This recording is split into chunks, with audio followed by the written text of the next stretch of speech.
అందరికీ నమస్తే. నేను మీ anchor Lavanya. Welcome to Social Post TV. ప్రస్తుతం ఈరోజు మనం గోపాలకృష్ణ నాయుడు గారితో ఉన్నామండి. ఒకసారి వారి మాటల్లోనే అడిగి తెలుసుకుందాం. సార్ నమస్తే.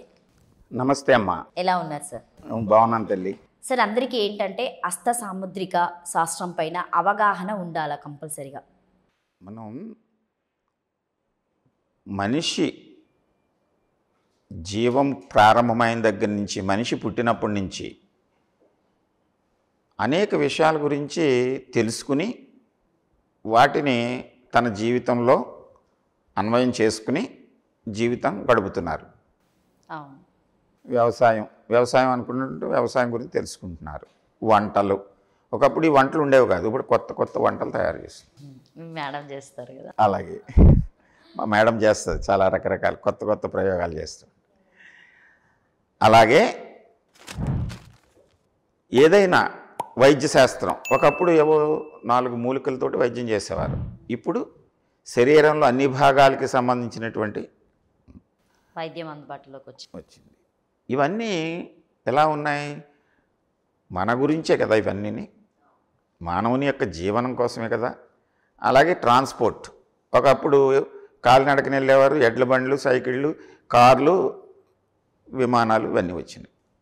ఇలాగ ప్రతి అంశాన్ని మనం తీసుకుంటే మన జీవన ప్రమాణము, జీవన విధానము, మన ఆరోగ్యము, ఎన్నిటికి సంబంధించిన అంశాలు తెలుసుకుని మనం వాటిని మన జీవితంలో అప్లై చేసుకుని చక్కగా జీవితాన్ని గడుపుతున్నాం.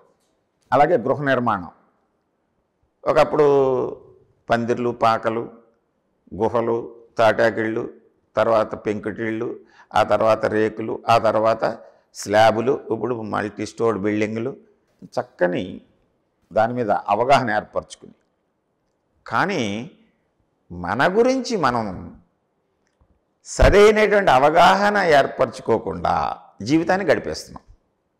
మన అవసరాలన్నిటికీ చేర్చుకుంటున్నాం తప్ప అసలు మన శరీర నిర్మాణం ఏమిటి, శరీర తత్వం ఏమిటి, భవిష్యత్తులో మనం ఏ విధంగా ఉంటే ఇంకా చక్కగా సంతృప్తిగా జీవించగలం. మెయిన్గా అందరికీ కూడా జీవితంలో ఏ పని చేసినా, ఏ వృత్తి చేసినా, ఏ వ్యాపారం చేసినా, ఏ కళలను అభ్యసించినా, ఏ కళలని మనం ప్రదర్శించినా చిట్ట చివరిగా మనం కోరుకునేది ఏమిటి? ఆనందము, తృప్తి కలగాలి. అలాగే మనం చిన్నపిల్లలకి, మన సహచరులకి కొంతమందికి సలహాలు ఇస్తూ ఉంటాం. ఏం సలహాలు ఇస్తాం? నువ్వు ఇలా చేస్తే బాగుంటుంది, అలా చేస్తే, ఇది చదివితే బాగుంటుంది, ఈ వ్యాపారం చేస్తే బాగుంటుంది. అయితే మనం ఏమి చేయటానికైనా బేసికల్గా మనలో అవి సాధించేటువంటి లక్షణం ఉందా లేదా, ఇన్హెరెంట్ క్వాలిటీ, ఆ అభిరుచి ఉందా లేదా ఇతనులో, ఈ పిల్లవాళ్ళలో అని చెప్పేటువంటిది ఇతర ఏమీ చెప్పవు, ఒక్క సాముద్రిక శాస్త్రమే చెప్పుద్ది.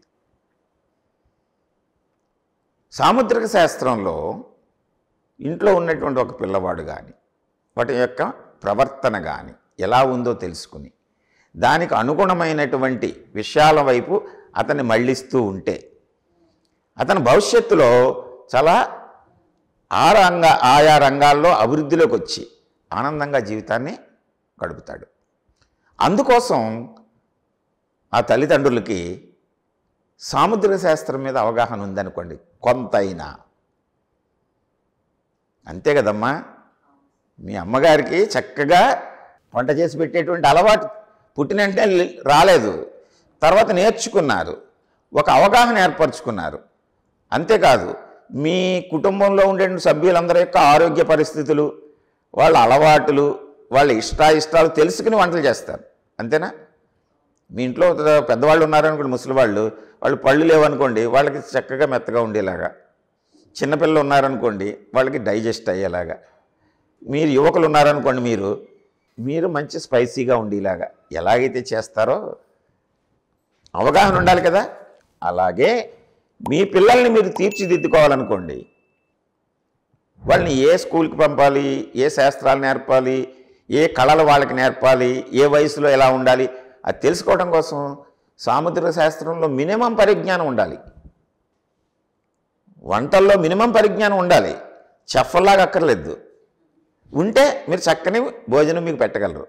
అదేవిధంగా అరచేయ అందరికీ ఉంది కదా, సృష్టిలో ఉన్నటువంటి అందరికీ అరచేయ ఉంది. అరచేతిలో ఉండే లక్షణాలని కనీస పరిజ్ఞానాన్ని కలిగి ఉంటే ఎవరికి వాళ్ళు వాళ్ళ జీవితాన్ని మార్చుకోగలరు. ఇంతేకాదు, దీంట్లో కొన్ని అవలక్షణాలు ఉంటాయి మనకి. అంటే కొంతమంది చెప్తే వినరు, కొంతమందికి ఏమో ఆలోచన సరిగా ఉండదు. దానికి కారణం ఇక్కడ ఉంటాయి. దాన్ని మనం తెలుసుకుని సరి చేసుకోవచ్చు. మన లక్షణాన్ని మనం సరి చేసుకోవచ్చు. దీనికి ఉదాహరణ చెప్పాలంటే చాలా ఉన్నాయి. అంటే మనం ఈ ఛానల్లో కూర్చుని మాట్లాడుతూ ఉంటే అంత సమయాన్ని మనం వినియోగించేస్తే అందరూ యూత్ అంతా కూడా షార్ట్ కట్లో తేలిపోవాలంటున్నారు కదా. ఒక సెకండ్లో చేతిపోయాలి. సెకండ్లో ఎలాగైపోతుంది? అంచేత అంటే కనీసం ఉంటే మినిమం పరిజ్ఞానం ఉంటే మీ కుటుంబాన్ని, మీ సంతానాన్ని, మీ సహచరుల్ని, ముఖ్యంగా భార్యాభర్త వాళ్ళు ఒకళ్ళ మీద ఒకరికి అవగాహన ఉండాలంటే వాళ్ళ చేతుల గురించి తెలుసుకోవాలి. ఖచ్చితంగా తెలుసుకుంటే సాముద్రిక శాస్త్రం మనసు ఎలా ఉంది, దాన్ని ఎలా మనం మలుచుకోవాలి అనేటువంటిది కూడా తెలియజేస్తుంది. అందువల్ల పుట్టిన ప్రతి మనిషి, అరచేయున్న ప్రతి మనిషి హస్త సాముద్రికం గురించి ఎంతో కొంత పరిజ్ఞానాన్ని పొంది ఉంటే జీవితాలన్నీ చక్కగా, సుఖవంతంగా, సంతృప్తికరంగా, ఆనందంగా కొనసాగించగలుగుతారు.